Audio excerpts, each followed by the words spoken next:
Alors, Toyota et Honda, on en parlait donc dans la précédente vidéo. Un rapport de Greenpeace Asie critique Toyota, Honda et Nissan pour leur manque de progrès en matière de véhicules électriques et de décarbonisation. Pire, un autre rapport accuse Toyota de lobbying anti-climat. Ça alors, je suis même pas surpris. Une sacrée volée de bois vert que le récent rapport Auto-Environmental Guide 2022, édité par Greenpeace Asie, qui classe les 10 constructeurs automobiles mondiaux en fonction de leur performance environnementale. Toyota, Nissan et Honda sont une nouvelle fois cloués au pilori pour leur manque de progrès en matière de VE et d'efforts de décarbonisation. Les 3 japonais y sont classés en queue de peloton. Toyota 10e, Nissan 8 et Honda 9. Tandis que General Motors se hisse au sommet du podium, suivi par Mercedes et Volkswagen. Pour établir ce top 10, Greenpeace s'est fondé sur les progrès des constructeurs en matière de décarbonisation de la chaîne d'approvisionnement, d'abandon progressif des véhicules thermiques, la réduction et l'efficacité des ressources. Donc vous avez le classement, Hyundai Kia 5e, Renault 6, Stellantis 7 et les 3 japonais 8, 9, 10. De ce trio nippon, Toyota est la cible privilégiée de l'ONG, un comble pour le constructeur de la Prius sorti il y a 15 ans et chouchou des écologistes. Mais c'est ça, c'est ce que je disais, de toute façon ils innovent plus en fait, ils se reposent sur leur laurier. Et non, il faut ne pas cesser d'innover les gars. Allez, on s'y remet, je suis sûr qu'ils en sont capables en plus. Dans son rapport, Greenpeace révèle que 499 véhicules Toyota sur 500 fonctionnent avec des combustibles fossiles, alors qu'en 2021, les ventes mondiales des véhicules zéro émission avaient doublé. Celles de Toyota de ce type ne représentaient que de 0,2%, soit la plus faible proportion parmi les 10 plus grands constructeurs automobiles. Quelle honte. Comme si ça ne suffisait pas, un second rapport de Greenpeace classe Toyota au rang de 3e lobby anti-climat au niveau mondial, après ExxonMobil et Chevron.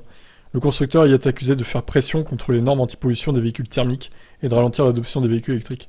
Pour Violet Snow, responsable de la campagne pacifique de Greenpeace Australie, Toyota est un obstacle mondial aux véhicules électriques, faisant du lobbying pour affaiblir les normes d'efficacité énergétique, pratiquant le greenwashing de son image et promouvant la désinformation sur les véhicules électriques, tout en réalisant de gros profits avec des moteurs à combustion interne polluants et des voitures hybrides à carburant fossile. Oh là là, mais cet article fait tellement du bien, quoi. Mais je suis sûr qu'il y aura encore des pro-Toyota pour dire le contraire dans les commentaires. Hein. Je vous attends, évidemment. Je vous répondrai. Hein. N'hésitez pas, surtout. Hein. Mais au-delà de ces grandes firmes automobiles, le Japon n'est-il pas victime de sa culture d'entreprise, comme le fait remarquer Peter Jackson du site électrique. Le pays croit fermement à l'ordre et à la hiérarchie. Conséquence, lorsqu'il s'agit d'un changement important, ce sont les dirigeants qui s'en chargent. Et si vous observez les discours passés des hauts responsables de Toyota, Honda ou Nissan, vous remarquerez une tendance à penser comme le dicton « Si ce n'est pas cassé, ne le réparez pas ». Cette façon de penser entraîne souvent des changements lents, et de donner l'exemple récent d'une déclaration faite par le vice-président exécutif des ventes de Toyota Amérique du Nord. Je pense pas que le marché soit prêt pour les VE. Je pense pas que les infrastructures soient prêtes. En dépit du scepticisme de Greenpeace envers la stratégie de Honda, qui prévoit de lancer 30 nouveaux véhicules électriques d'ici 2030, et le fait que Nissan, pionnier du véhicule électrique, soit à la ramasse en matière de vente, les intéressés semblent enfin prendre conscience du retard accumulé. Ainsi, Toyota a annoncé la semaine dernière le triplement du financement de son usine de batterie pour voitures électriques. Mais ça arrive trop tard, c'est bien trop tard tout ça là. C'est bien, mais il fallait le faire avant quoi. De son côté, Honda investira 4,4 milliards dans LG, ok. On rappellera toutefois qu'en dénonçant le lobbying des constructeurs, Greenpeace fait exactement la même chose et que son rapport ne propose pas de solution dans la mesure où celle connue pour l'utilisation des énergies renouvelables par exemple ne bénéficie pas d'infrastructures viables pour le moment, ou que d'autres nucléaires censés profiter à la filière électrique sont des bêtes noires du lobby environnemental. Plutôt que de pointer du doigt où il sera peut-être plus intéressant de s'asseoir à la même table et de réfléchir à des solutions pertinentes sans toujours vouloir donner des leçons.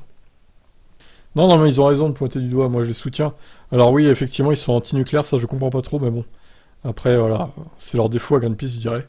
Mais ils ont raison de pointer du doigt les constructeurs qui font aucun effort, donc je les soutiens dans cette démarche. Et bravo au trio de tête, hein, General Motors, Mercedes et Volkswagen, évidemment. Hyundai Kia 5ème, c'est pas trop mal aussi. Allez, je vous laisse commenter, ciao ciao.